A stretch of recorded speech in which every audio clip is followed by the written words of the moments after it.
Hey guys, welcome back to the channel. I've got a new review. This one is one I've been really excited for, and there are some shirts I'm still gonna buy. I'm gonna. I already have one. Uh, these are some Bay Area thrash metal legends, and I cannot wait to see them again. Um, this is Exodus with Goliath, and man, I'm probably going to ruffle feathers, but this is my opinion. If you don't like it, I mean, you're welcome to say your own opinions. Be respectful. Let's get right into this. You guys know Exodus. I don't think I need to introduce you. But if you don't know Exodus for whatever fucking reason, they are some thrash metal legends. The guitarist of Metallica, Kirk Hammett, was in the band uh, for a bit. Um, I believe the song "Creeping Death" was actually originally going to be an Exodus song, which would explain the "Die by His Hand" shirts, where you actually see like death. Um, but I I I don't know the full story, so if any older fans know the story behind that whole thing, or if that's complete bullshit, let me know in the comments. Um, this is not Zetro. This is Rob Dukes on vocals, and I do enjoy the Dukes vocals. Personally, my I'm a little biased to Zetro just because of seeing him with Exodus on the tour with Testament and Death Angel back in high school when they had released Persona non grata, which was my first Wall of Death, first time crowd surfing, and little side story. The guitarist of Death Angel, I'm so sorry, I don't know his name, was throwing out guitar picks. I had my horns up, landed right there. And Zetro actually pointed me out twice. I was at the Majestic Theater and in Detroit, and I was on this side of the stage, and I was just doing this. Zetro pointed at me, smiled. Then I went up, and he's like, "Get him the fuck up here." So that was really fucking cool. Dude even gave me a fist bump as I came over the fucking barricade. So obviously, I have very fond memories of Exodus. Zetro, I know, has been in and out of the band. I think this is like his third time out of the band. Don't know why, but Gary Holt, legendary guitarist, also known for filling the shoes of Jeff Hanneman of Slayer during their final tour, and I believe he was on some of the songs on Repentless. Please correct me if I'm wrong. But Jack Gibson knows how to fucking play, and what's the other guy's name? Let's see, you got Lee Altus on guitar, another great guitarist, and Tom Hunting on drums and backing vocals. I mean, they've got a sick lineup, and I know a lot of people are saying that this is not heavy. It's a little too not Exodus, and in a way, I can understand where they're coming from, but uh, I personally actually really like this album, and no, it's not just because I'm actually a pretty big Exodus fan. Um, it's also I like that it's a bit of a different take on Exodus, and from what I understand, Gary Holt said himself that it was actually more of a collab album with Exodus and Dukes, but um,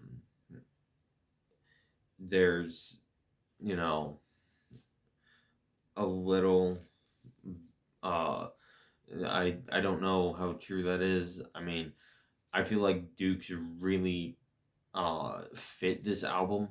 The First track 3111 was a killer track. I didn't listen to any of the singles before this came out.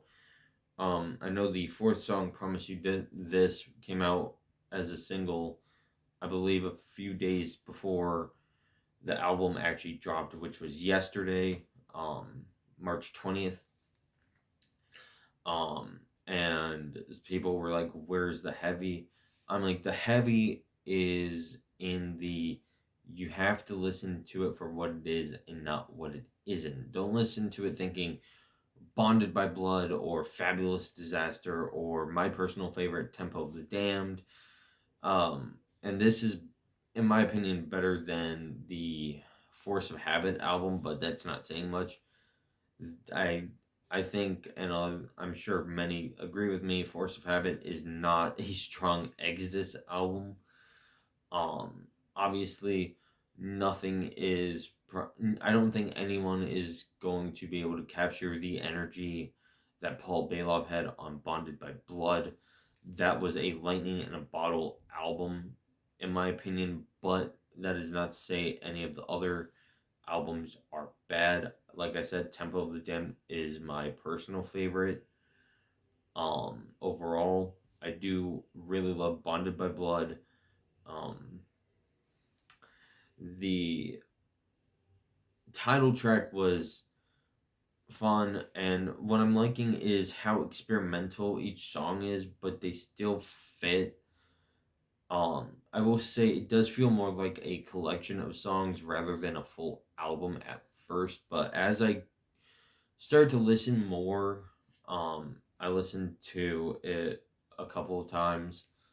Um, there was a lot of thrashy elements still mixed in, which I'm like, okay, they're not completely abandoning the thrash elements that they are known for. Um, is this album the album we thought it would be? No, absolutely not. I do believe that originally they were working on another one with Zet before he was out of the band for one reason or another.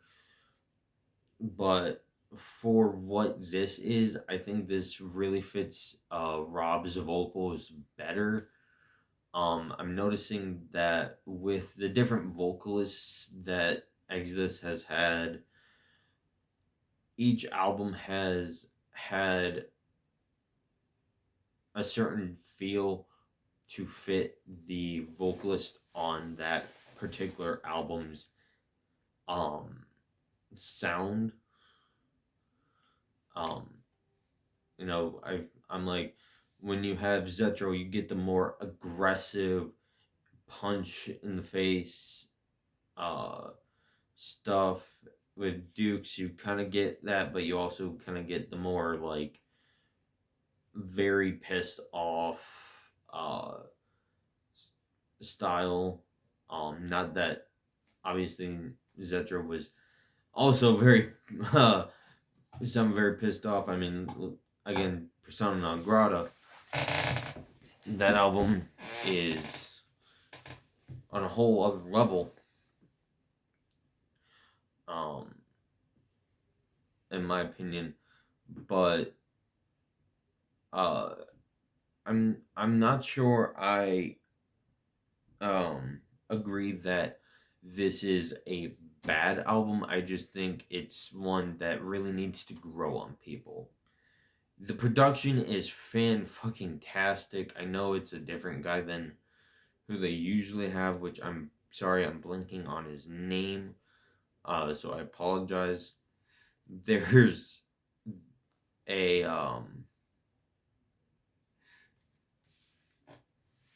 there's a clear difference between the songs.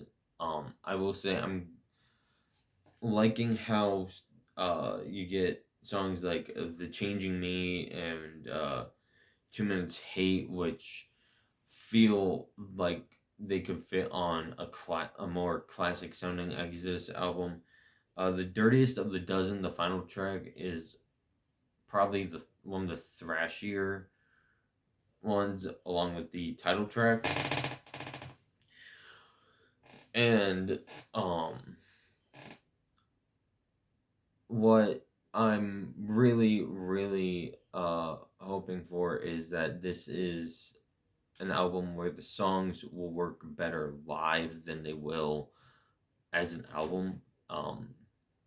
That is my biggest um negative comment about this, is I feel like these are songs that you would hear live, but they also kind of feel more like dad, like bar rock, I guess, um at times. But at the same time, I'm also thinking, could I hear this coming out in the 80s or 90s, or even as a demo from 79 when they formed? And the answer to that is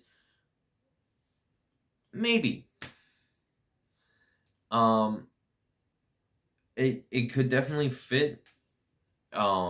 Maybe not as the Exodus we know and love, but this is still, in my opinion, a very good album.